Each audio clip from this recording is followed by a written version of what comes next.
My name is Caeli Condit. I have grown up in the Woodlands my entire life. I'm almost 25. I'll be 25 next week. I am currently going to grad school to get my doctorate in occupational therapy. So growing up, I struggled with anxiety. That was the first thing I really noticed was my anxiety. This started when I lost my grandmother.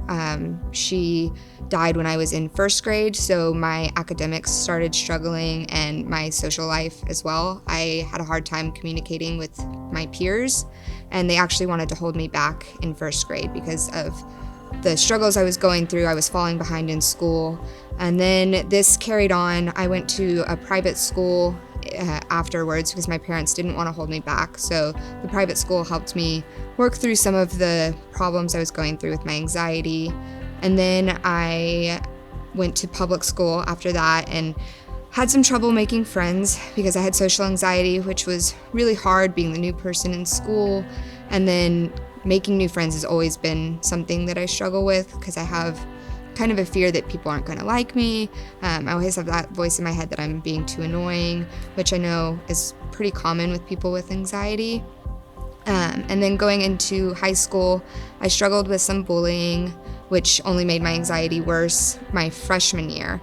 And then sophomore year, I had a discussion with my parents and decided to go on medication because for me at that time, it was the best option.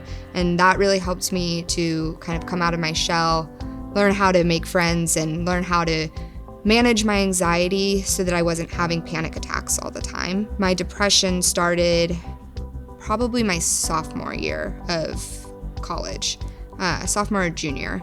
And I didn't really know what it was at that point because I knew my family had struggled with depression, but I hadn't at that point. And so I just kept pushing it off and still doing things with my friends and trying to avoid it. But then it all came to a head my junior year of college when I transferred to Texas Tech. And I actually had to have my mom fly out my first semester there because I was in such a bad place mentally. I wasn't going to classes. I was staying in bed all the time. And when I did go to classes, I'd come home and take a nap immediately because it was just exhausting on my mental health. I found working out, so that's what I've really used to help me cope with my depression. It helps me get out of my head for an hour out of the day, but then afterwards, all the endorphins that have been released just keep me in a better place mentally. That also helps with my anxiety as well. Last year, right before the pandemic, I was at my all-time low in my depression. It was the worst episode I'd ever had. My parents were really worried about me. I was worried about me. I had fallen out of the exercise routine, which didn't help. I ended up seeing a therapist for a little bit. That helped me realize that I needed to get back on track and try and pull myself out of it, which can be extremely difficult. But I started working out again. I started eating healthy, really threw myself into my school to try and let myself know that I could do that. I could do something that felt normal. And that was something that was really big for me, was trying to do things that made me feel normal or not in a depressive episode.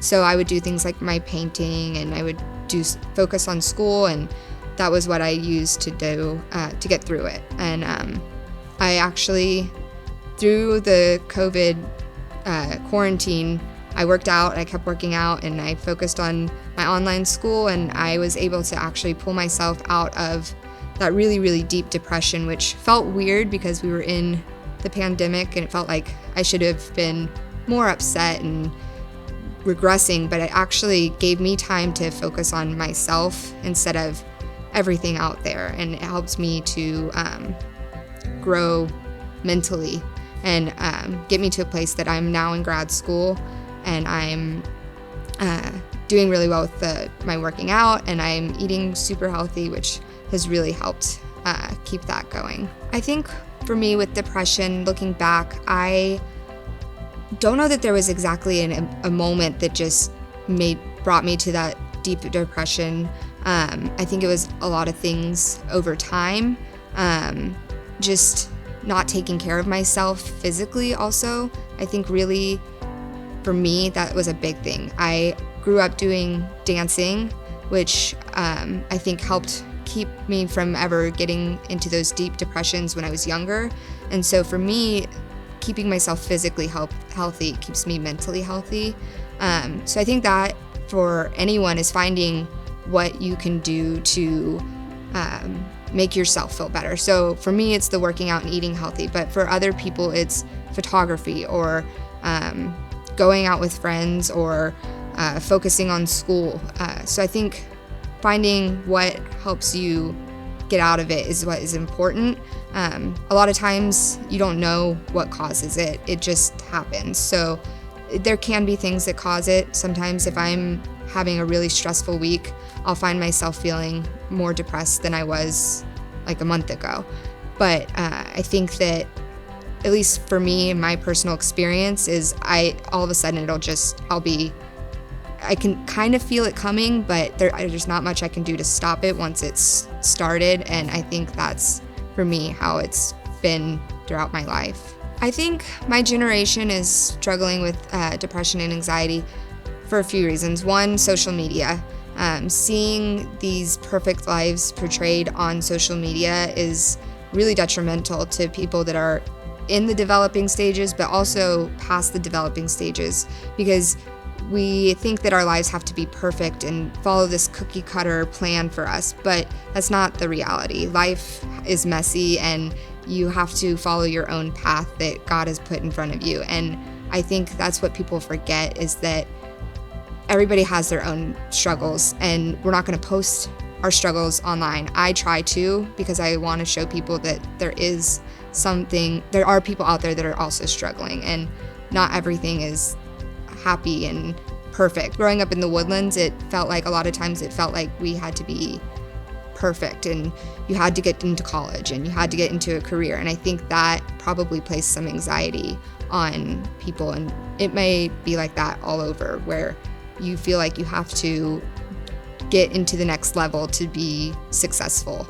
And I think that places a lot of anxiety on people. Advice I would probably give to somebody that is like a parent or a caregiver to somebody with depression or anxiety would be to, one, listen to them, because even if they're not verbally saying something, you can sometimes see how they've physically changed. So just like listening and paying attention to them.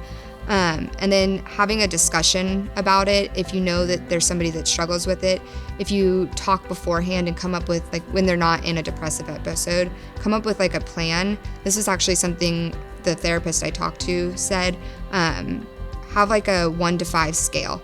Or 1 to 10 scale. 1 being I'm completely fine, 10 being I'm at the absolute worst. That way, because when you're in a depressive episode, sometimes you don't feel like communicating. So you could just say, I'm at a 1 or I'm at a 10. And that way they know, okay, if you're at a 10, we need to get you serious help.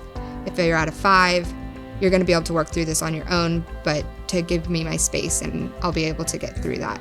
And I think that communication is something I carried through with my mom, and it's been really helpful for us discussing my mental health.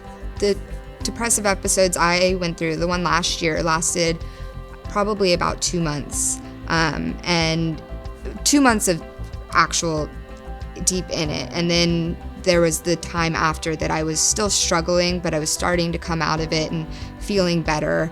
And so having the patience is something that's super important when you're talking, when you have a family member or a friend with depression, knowing that, okay, they may not be able to get out of bed today, but that's what they need to do to get through this. Or they may not be able to take a shower today, because sometimes you're so low that doing something like getting out of bed is just too exhausting. And so being understanding of that is something that's very important, but also knowing that, okay, if it's getting to a point that they're not getting out of the bed or taking a shower for months at a time, they may need more help than you can give them. So some things that I'm doing to help advocate for mental health, I post a lot on my personal social media about my struggle to try and show people that they're not alone in this.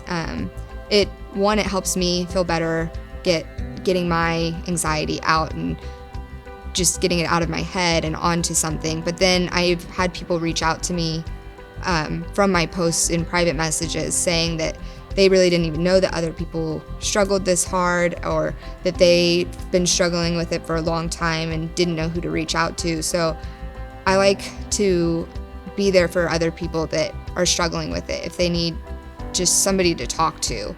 I think that's really important. And then what I'm going to school for, I'm hoping to help younger generations with their anxiety and depression and OCD, so that they can maybe have a more productive life while struggling with these, because sometimes it can be so debilitating that you're unproductive. So my relationship with depression will probably never go away. I don't think that it's something that you just get over. I think, it's something that you're going to struggle with for the rest of your life, but knowing that you have it and that there's things that you can do to pull yourself out so that you can at least be productive and have happy moments and not live in this depression and succumb to it is what's really important. I love that it's being talked about more. I love that it's not as taboo to talk about your mental health, and I think that's a step in the right direction. And I really hope that this continues, and I think that talking about it is what's going to help people feel more comfortable and maybe get the help that they need that they weren't able to get before.